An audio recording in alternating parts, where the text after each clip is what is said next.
what's up mga peeps? Welcome po sa aking YouTube channel. And as you can see po sa title, ang video na to, ipapakita ko po sa inyo ang madaling paraan para po makapag-download ng YouTube sound effects or yung mga video po na ginagamit sa YouTube videos. Katulad nung tumatawa, tapos yung krung, yung wow, yung ganon na ginagamit nila sa mga video. Ito po yung pinakamadaling paraan para mag-download po ng walang bayad, walang application na kailangan, at wala pong copyright. At swak na swak po ito sa mga bagong YouTubers just like me. Kasi pwedeng-pwede po ito sa Android phone. So, kung gusto nyo pong malaman kung paano ang paraan na yun, tapusin lamang po ang video na to at simulan na natin. So, mga peeps, game. So, dito ko po ilalagay yung screen para makita nyo po. Ayan. So, mga peeps, first, dahil hindi po natin kailangan ng application dito, dun po tayo pumunta sa ating browser. Ang gamit ko pong browser ay Google Chrome. So, ito po ay para sa, para sa Android user yan. Yung nag-i-edit lang po sa cellphone nila. So, sa search bar po, ang i-type po natin ay 2bd.movie. Ayan. Yan po yung website na pupuntahan natin. So, go tayo. Tapos, dito sa search bar, mag-research po tayo ng mga sound effects. But, take note po mga peeps, sa kailangan lagyan po natin siya ng no copyright para sure po tayo na no copyright. Kasi marami naman pong video na no copyright po ang available po sa YouTube or sa kahit anong downloading site. So, dito tayo sa sound effects, no copyright. I-go natin yan. Tapos, ayan, maglalabasan na po yung mga available. I-try po natin tong 30 sound effects, no copyright sound. Ito, i-click lang po natin yan. Tapos may choices dito na MP4 video para po yun sa mga memes. Naalala yung yung katulad nung patulad nung Thug Life na parang tumalon yung lalaki, parang ganun. May advertisement po siya pero okay lang yan, pwede natin i-exit. Pero piliin po natin tong MP3 audio. Pagkatapos, itong play MP3 audio, may tatlong choices din dito. Itong play MP3 audio po yung i-click natin para mapakinggan natin siya. Ayan, di ba? Yun yung mga sound effects na kailangan natin.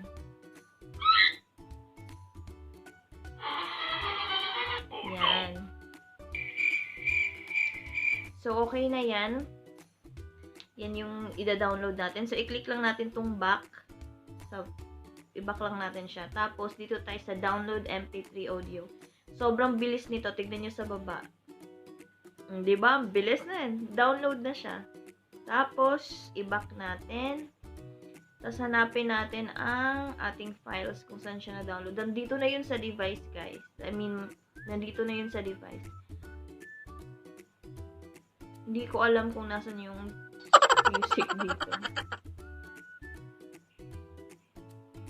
So, anyway, mga peeps, basta nandito na siya, pwede nyo na pong gamitin yun sa kahit anong video editor po na gamit nyo, sa KineMaster, or sa Power Director, or kahit ano, or sa kahit anong video editor po na gamit nyo, pwede nyo na pong gamitin yun.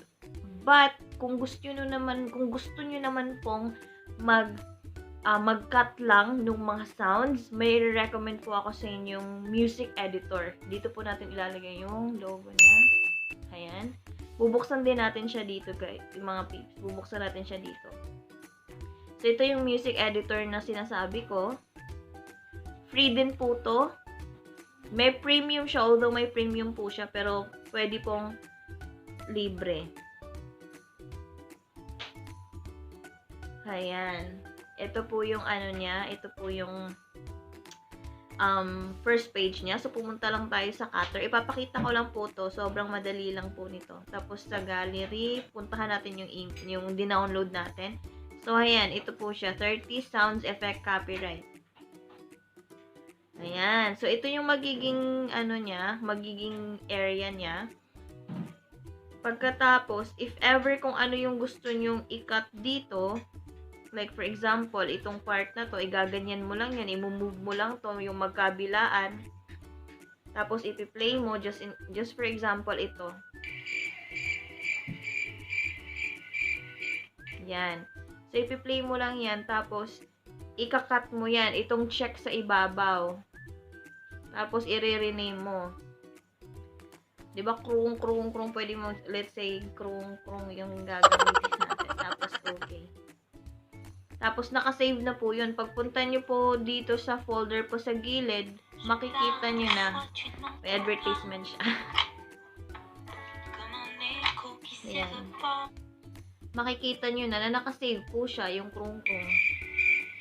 O, diba? Ang bilis lang talaga natin.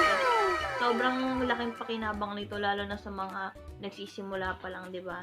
Kasi ayaw nga nating magbayad. So, ito po yung pinaka-the best na way. Kasi nga, syempre. So, ayun mga pips, sana po may natutunan kayo sa video natin ngayon. At kung meron man, huwag niyo pong kalimutan i-click ang like para sa video na to. Mag-subscribe na rin po kayo at i-click po ang bell button para po ma-notify po kayo sa susunod natin na tutorial. Thank you so much for watching. God bless you all.